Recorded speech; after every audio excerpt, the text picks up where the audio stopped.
ಒಬ್ಬ ಪುರುಷನ ಜೊತೆ ಜೀವನ ಮಾಡಬೇಕು ಅಂದ್ರೆ ತನ್ನನ್ನ ಪ್ರೀತಿಸೋದಕ್ಕಿಂತ ಅರ್ಥ ಮಾಡಿಕೊಳ್ಳೋದು ಮುಖ್ಯ. ಓರ್ವ ಮಹಿಳೆ ಜೊತೆ ನೆಮ್ಮದಿಯಾಗಿ ಇರಬೇಕು ಅಂದ್ರೆ ಅರ್ಥ ಮಾಡಿಕೊಳ್ಳೋದಕ್ಕಿಂತ ಪ್ರೀತಿಸೋದು ಮುಖ್ಯ. ಅಸಲಿಗೆ ನಾವು ಈ ಮಾತು ಹೇಳೋದಕ್ಕೆ ಕಾರಣ ಸೀರಿಯಲ್ ನಟ ವೇಣುಗೋಪಾಲ್ ಹಾಗೂ ದಿವ್ಯಶ್ರೀ ಮದುವೆ. ಇತ್ತೀಚಿನ ದಿನಗಳಲ್ಲಿ ಸಿನಿ ತಾರೆಯರು ಸೀರಿಯಲ್ ನಟ ನಟಿಯರು ಇಳಿ ವಯಸ್ಸಿನಲ್ಲಿ ಲವ್ ಮದುವೆ ಅಂತ ಜನರನ್ನ ಅಚ್ಚರಿಗೊಳಿಸ್ತಾ ಇದ್ದಾರೆ. ಪ್ರೀತಿಗೂ ವಯಸ್ಸಿಗೂ ಸಂಬಂಧನೇ ಇಲ್ಲ ಅನ್ನೋ ಸ್ಟೇಟ್ಮೆಂಟ್ ಕೊಟ್ಕೊಂಡು ಸೋಷಿಯಲ್ ಮೀಡಿಯಾದಲ್ಲಿ ವೈರಲ್ ಆಗ್ತಿದ್ದಾರೆ. ಹೀಗೆ ಇಲ್ಲೊಂದು ಜೋಡಿ ಹಸೆಮಣೆ ಏರಿ ಟಾಕ್ ಆಫ್ ದಿ ಟೌನ್ ಆಗಿದ್ದಾರೆ. ಅಷ್ಟಕ್ಕೂ ಈ ವಯಸ್ಸಲ್ಲಿ ಇವರಿಬ್ರು ಮದುವೆಯಾಗಿದ್ದು ಯಾಕೆ? ಈ ಮೊದಲೇ ಇವರಿಗೆ ಮದುವೆಯಾಗಿರ್ಲಿಲ್ವಾ? ಅಷ್ಟಕ್ಕೂ ಇವರು ಯಾರು ಅಂತ ಈ ವಿಡಿಯೋದಲ್ಲಿ ಹೇಳ್ತೀವಿ ನೋಡಿ. ಈತನ ಹೆಸರು ಕ್ರಿಶ್ ವೇಣುಗೋಪಾಲ್, ಮಲಯಾಳಂನ ಪ್ರಮುಖ ನಟ. ಹೀಗೆ ಕ್ಯೂಟ್ ಆಗಿರೋ ಆಂಟಿ ಹೆಸರು ದಿವ್ಯಾ ಶ್ರೀಧರ್. 1983 ಆಗಸ್ಟ್ 27ರಂದು ಕೇರಳದ ಕಣ್ಣೂರಿನ ಒಂದು ಮಿಡ್ಲ್ ಕ್ಲಾಸ್ನಲ್ಲಿ ದಿವ್ಯಾ ಹುಟ್ಟಿದ್ಲು. ತಂದೆ ಶ್ರೀಧರ್, ತಾಯಿ ಗಾಯತ್ರಿ. ಈಕೆಗೆ ಇಬ್ರು ತಂಗಿಯರು, ಒಬ್ಬ ತಮ್ಮ ಕೂಡ ಇದ್ದ. ಅಪ್ಪ ಸ್ಕೂಲ್ ಟೀಚರ್ ಆಗಿದ್ರೆ ಅಮ್ಮ ಮನೆಯಲ್ಲೇ ಇರ್ತಿದ್ಲು. ಕಣ್ಣೂರಿನಲ್ಲೇ ಶಾಲೆಯನ್ನ ಮುಗಿಸಿದ್ಲು. ಹೈಸ್ಕೂಲಿನಲ್ಲಿ ದಿವ್ಯಾ ಮಾಡ್ತಿದ್ದ ಕ್ಲಾಸಿಕಲ್ ಡ್ಯಾನ್ಸ್ ಹಾಗೂ ಫೇಸ್ ಎಕ್ಸ್ಪ್ರೆಷನ್ ನೋಡಿ ಎಲ್ಲರೂ ನೀನು ಸಿನಿಮಾಗೆ ಹೋದ್ರೆ ಒಳ್ಳೆ ಆಕ್ಟ್ರೆಸ್ ಆಗ್ತೀಯಾ, ಫೇಮಸ್ ಹೀರೋಯಿನ್ ಆಗ್ತೀಯಾ ಅಂತ ಹೇಳ್ತಿದ್ರು. ಇದರಿಂದ ದಿವ್ಯಾಗೂ ಸಿನಿಮಾ ಇಂಡಸ್ಟ್ರಿ ಬಗ್ಗೆ ಮೋಹ ಶುರುವಾಗಿತ್ತು. ಪೋಷಕರು ಆರ್ಥಿಕ ಸಂಕಷ್ಟದಲ್ಲಿದ್ರು ಸಿನಿಮಾಗೆ ಹೋದ್ರೆ ಕೈತುಂಬಾ ಸಂಪಾದನೆ ಮಾಡಬಹುದು ಅಂತಿದ್ದಂತೆ ಮಗಳನ್ನ ಸಿನಿಮಾ ಇಂಡಸ್ಟ್ರಿಗೆ ಕಳಿಸೋಕೆ ಒಪ್ಕೊಂಡಿದ್ರು. ಹೀಗೆ ನಂದೀಶ್ ಅನ್ನೋ ಫೋಟೋಗ್ರಾಫರ್ ಹತ್ರ ದಿವ್ಯಾ ಫೋಟೋ ಶೂಟ್ ಮಾಡಿಸಿದ್ಲು. ಆತ ದಿವ್ಯಾಳ ಫೋಟೋಗಳನ್ನ ತನಗೆ ಗೊತ್ತಿರೋ ಡೈರೆಕ್ಟರ್ ಹಾಗೂ ಪ್ರೊಡ್ಯೂಸರ್ ಗಳಿಗೆ ಕಳಿಸಿ ದಿವ್ಯಾಗೆ ಹೆಲ್ಪ್ ಮಾಡಿದ್ದ. ಇದೇ ಕ್ರಮದಲ್ಲಿ ದಿವ್ಯಾ ಹಾಗೂ ನಂದೀಶ್ ಹತ್ತಿರವಾಗಿ ಲವ್ ಅಲ್ಲಿ ಬಿದ್ದಿದ್ರು. ಹೀಗೆ ದಿವ್ಯಾ ಸಿನಿಮಾ ಇಂಡಸ್ಟ್ರಿಗೆ ಕಾಲಿಡೋಕೆ ಟ್ರೈ ಮಾಡ್ತಿದ್ದ ಹೊತ್ತಲ್ಲೇ ಮಲಯಾಳಂನ ಸಿನಿಮಾ ಒಂದರಲ್ಲಿ ಹೀರೋ ತಂಗಿ ಪಾತ್ರ ಮಾಡೋಕೆ ಚಾನ್ಸ್ ಸಿಕ್ಕಿತ್ತು. ಆ ಬಳಿಕ ಬಸ್ ಕಂಡಕ್ಟರ್, ಪಕ್ಕ ಕೂತಿರ ಸೇರಿದಂತೆ ಹಲವು ಸಿನಿಮಾಗಳಲ್ಲಿ ಸಪೋರ್ಟಿಂಗ್ ರೋಲ್ ಮಾಡಿದ್ಲು. ನಂದೀಶ್ ಡೈರೆಕ್ಷನ್ ನಲ್ಲೇ ಒಂದು ಆಲ್ಬಮ್ ಸಾಂಗ್ ನಲ್ಲೂ ದಿವ್ಯಾ ಆಕ್ಟ್ ಮಾಡಿದ್ಲು. ಇಷ್ಟೆಲ್ಲ ಮಾಡಿದ್ರು ದಿವ್ಯಾಗೆ ನೇಮು ಫೇಮು ಸಿಕ್ಕಿರ್ಲಿಲ್ಲ. ಆಗ ಈಕೆ ಪೋಷಕರು ಇವಳಿಗೆ ಮದುವೆ ಮಾಡಬೇಕು ಅನ್ನೋ ನಿರ್ಧಾರಕ್ಕೆ ಬಂದಿದ್ರು. ಇತ್ತ ದಿವ್ಯಾ ತಾನು ನಂದೀಶ್ ನ ಲವ್ ಮಾಡ್ತಿದ್ದು ಅವನನ್ನೇ ಮದುವೆಯಾಗೋದು ಅಂತ ಪಟ್ಟು ಹಿಡಿದು ಕೂತಿದ್ಲು. ಆದ್ರೆ ಇದಕ್ಕೆ ಈಕೆಯ ಪೋಷಕರು ಒಪ್ಪಿರಲಿಲ್ಲ. ಆಗ ಬೇರೆ ವಿಧಿ ಇಲ್ಲದೆ ದಿವ್ಯಾ ಮನೆಯಿಂದ ಓಡ್ ಹೋಗಿ 2007ರಲ್ಲಿ ನಂದೀಶ್ ನ ಮದುವೆಯಾಗಿ ತ್ರಿವೇಂದ್ರಂನಲ್ಲಿ ಸೆಟ್ಲ್ ಆಗಿದ್ಲು. ನಂದೀಶ್ಗೆ ಸಿನಿಮಾ ರಂಗದಲ್ಲಿದ್ದ ಟರ್ಮ್ಸ್ ಅಂಡ್ ಕಂಡೀಷನ್ಸ್ ಬಗ್ಗೆ ಚೆನ್ನಾಗಿ ಗೊತ್ತಿತ್ತು.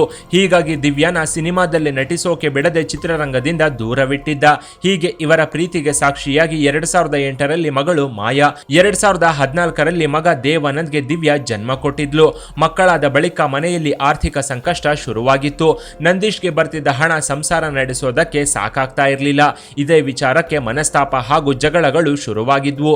ಇದರಿಂದ ಬೇಸತ್ತ ನಂದೀಶ್ ಕುಡಿತಕ್ಕೆ ದಾಸನಾಗಿದ್ದ. ಬೇರೆ ದಾರಿ ಕಾಣದೆ ದಿವ್ಯಾ ಮತ್ತೆ ಬಣ್ಣ ಹಚ್ಚೋಕೆ ನಿರ್ಧರಿಸಿದ್ಲು.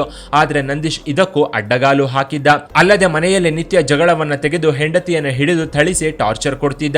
ಹೀಗಾಗಿ ದಿವ್ಯಾ ಗಂಡನಿಗೆ ಡೈವರ್ಸ್ ಕೊಡುವ ಗಟ್ಟಿ ಮನಸ್ಸನ್ನ ಮಾಡಿದ್ಲು.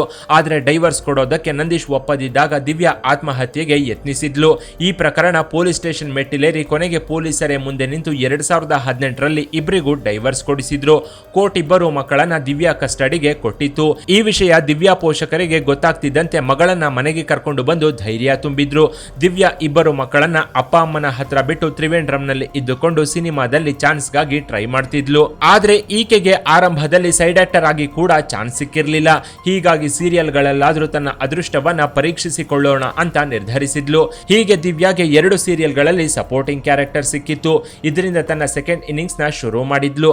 ಅದರಂ ಅನ್ನೋ ಸೀರಿಯಲ್ ನಲ್ಲಿ ಆಕ್ಟ್ ಮಾಡ್ತಿದ್ದಂತೆ ದಿವ್ಯಾಗೆ ಸ್ವಲ್ಪ ಮಟ್ಟಿಗೆ ನೇಮು ಫೇಮು ಬಂದಿತ್ತು.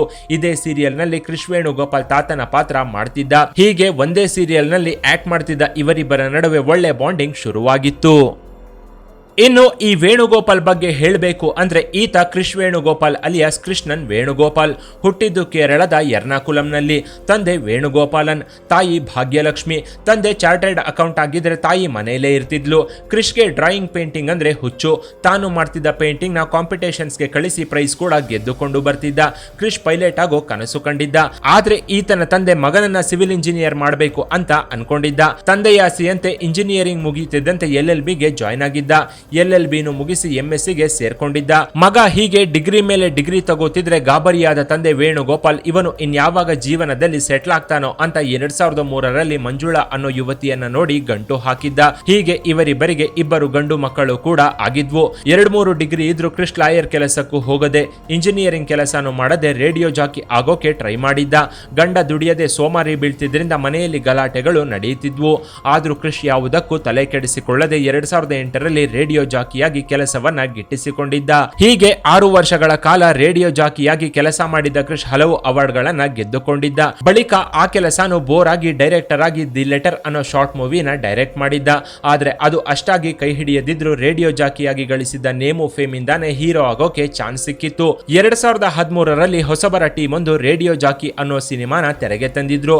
ಆದ್ರೆ ಆ ಸಿನಿಮಾಗೆ ಹಾಕಿದ್ದ ಬಂಡವಾಳವಿರ್ಲಿ, ಗಾಡಿಗಳು ಓಡಾಡಿದ ಡೀಸೆಲ್ ಕಾಸು ಕೂಡ ಬಂದಿರಲಿಲ್ಲ.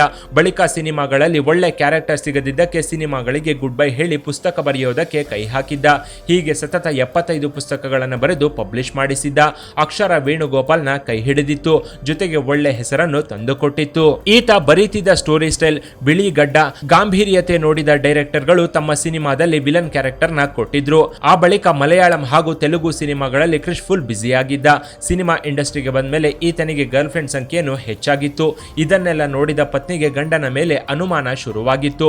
ಕೊನೆಗೆ ಹೆಂಡತಿ ಟಾರ್ಚರ್ ಕೊಡ್ತಿದ್ದಾಳೆ ಅಂತ 2022ರಲ್ಲಿ ವೇಣುಗೋಪಾಲ್ ಆಕೆಗೆ ಡೈವರ್ಸ್ ಕೊಟ್ಟು ಒಂಟಿ ಜೀವನ ನಡೆಸೋಕೆ ಶುರು ಮಾಡಿದ್ದ. ಇನ್ನು ಎಲ್ಲಾ ಸಿನಿಮಾಗಳಲ್ಲೂ ಕ್ರಿಶ್ ಗೆಟಪ್ ಒಂದೇ ರೀತಿ ಇರ್ತಿತ್ತು. ಡೈರೆಕ್ಟರ್ಸ್ ನಿಮ್ಮ ಗೆಟಪ್ ನ ಚೇಂಜ್ ಮಾಡ್ಕೊಳ್ಳಿ ಅಂತ ಹೇಳಿದ್ರು ಕ್ರಿಶ್ ಅದಕ್ಕೆ ಒಪ್ತಿರ್ಲಿಲ್ಲ. ಹೀಗಾಗಿ ಸಾಕಷ್ಟು ಸಿನಿಮಾಗಳು ಕ್ರಿಶ್ ನ ಕೈ ತಪ್ಪಿ ಹೋಗಿದ್ವು. ಸೀರಿಯಲ್ ಕಡೆ ಮುಖ ಮಾಡಿದ್ದಕ್ಕೆ ಪಾತ್ರಂ 2 ಅನ್ನೋ ಸೀರಿಯಲ್ ನಲ್ಲಿ ಕ್ರಿಶ್ಗೆ ತಾತನ ಪಾತ್ರ ಸಿಕ್ಕಿತ್ತು. ಇದೇ ಗ್ಯಾಪ್ ಅಲ್ಲಿ ಸ್ಕೂಲ್ ಹಾಗೂ ಕಾಲೇಜುಗಳಲ್ಲಿ ಮೋಟಿವೇಶನ್ ಸ್ಪೀಚ್ ಕೂಡ ವೇಣುಗೋಪಾಲ್ ಕೊಡ್ತಿದ್ದ. ಆ ಬಳಿಕ ದಿವ್ಯಾ ಶ್ರೀಧರನ್ ಜೊತೆ ಪರಿಚಯವಾಗಿ ಇಬ್ರು ಫ್ರೆಂಡ್ಸ್ ಆಗಿದ್ರು. ಈತನ ಟ್ಯಾಲೆಂಟ್ಗೆ ಫಿದಾ ಆದ ದಿವ್ಯಾ ಮೊದಲ ಗಂಡನನ್ನ ಬಿಟ್ಟ ಕೊರಗಲ್ಲೇ ಲವ್ ಅಲ್ಲಿ ಬಿದ್ದಿದ್ಲು. ಅದಾಗ್ಲೇ ಡೈವರ್ಸ್ ಕೊಟ್ಟು ಒಂಟಿ ಜೀವನ ನಡೆಸ್ತಿದ್ದ ಕ್ರಿಶ್ಗೂ ಕೂಡ ದಿವ್ಯಾ ಜೊತೆ ಜಂಟಿಯಾಗೋ ಮನಸ್ಸಾಗಿತ್ತು. ಹೀಗೆ ಇವರಿಬ್ಬರ ಮನಸ್ಸುಗಳು ಒಂದಾಗಿ ಕಳೆದ ವರ್ಷ ಅಕ್ಟೋಬರ್ 30ರಂದು ಕೇರಳದ ಗುರುವಾಯೂರು ದೇಗುಲದಲ್ಲಿ ಸಿಂಪಲ್ ಆಗಿ ಗಂಡ ಹೆಂಡತಿಯಾಗಿದ್ರು. ಬಿಳಿ ಗಡ್ಡ, ಬಾಂಡ್ಲಿ ತಲೆ ನೋಡಿದ ನೆಟ್ಟಿಗರು ಈ ವಯಸ್ಸಲ್ಲಿ ಮದುವೆ ಬೇಕಾ, ದಿವ್ಯಾ ಹಣಕ್ಕಾಗಿ ಕೃಷ್ಣ ಮದುವೆಯಾಗಿದ್ದಾಳೆ ಅನ್ನೋ ಮಾತುಗಳು ಕೇಳಿ ಬಂದಿದ್ವು. ಇದರಿಂದ ಬೇಸತ್ತ ದಿವ್ಯಾ ಮೀಡಿಯಾ ಮುಂದೆ ಪ್ರತ್ಯಕ್ಷವಾಗಿದ್ಲು. ಕ್ರಿಶ್ಗೆ 51 ವರ್ಷ, ನನಗೆ 46 ವರ್ಷ, ನಾವಿಬ್ರು ಕೇವಲ ಲೈಂಗಿಕ ಸುಖಕ್ಕಾಗಿ ಮದುವೆಯಾಗಿಲ್ಲ, ಬದಲಾಗಿ ಒಬ್ಬರಿಗೊಬ್ಬರು ಆಸರೆಯಾಗಬೇಕು ಅನ್ನೋ ಕಾರಣಕ್ಕೆ ಮದುವೆಯಾಗಿದ್ದೀವಿ ಅಂತ ದಿವ್ಯಾ ಕ್ಲಾರಿಟಿ ಕೊಟ್ಟಿದ್ಲು. ಇನ್ನು ಇಷ್ಟವಿಲ್ಲದವರ ಜೊತೆ ಜೀವನ ನಡೆಸಿ ಇರೋ ಒಂದು ಜೀವನವನ್ನ ಹಾಳು ಮಾಡಿಕೊಳ್ಳೋ ಬದಲು ಇಷ್ಟಪಟ್ಟವರು, ಮನಸ್ಸಿಗೆ ಹತ್ತಿರವಾದವರು ಹಾಗೂ ಅರ್ಥ ಮಾಡಿಕೊಂಡವರ ಜೊತೆ ಜೀವನ ನಡೆಸೋದೇ ಉತ್ತಮ. ಪುಣ್ಯಕ್ಕೆ ಇಲ್ಲಿ ಗಂಡ ಹೆಂಡತಿಯನ್ನೋ, ಹೆಂಡತಿ ಗಂಡನನ್ನೋ ಕೊಲೆ ಮಾಡಲಿಲ್ಲ. ಇಷ್ಟ ಇಲ್ಲ ಅಂದ ತಕ್ಷಣ ಅವರವರ ದಾರಿಯನ್ನ ಅವರವರು ನೋಡಿಕೊಂಡು ಇವತ್ತು ಎಲ್ಲರೂ ಸುಖವಾಗಿದ್ದಾರೆ. ಸರ್ವೇ ಜನ ಸುಖ ಅನುಭವಿಸೋ ಹೊತ್ತು. ಇನ್ನು ಈ ಸ್ಟೋರಿ ಬಗ್ಗೆ ನಿಮ್ಮ ಅಭಿಪ್ರಾಯವನ್ನ ಕಾಮೆಂಟ್ ಮಾಡಿ.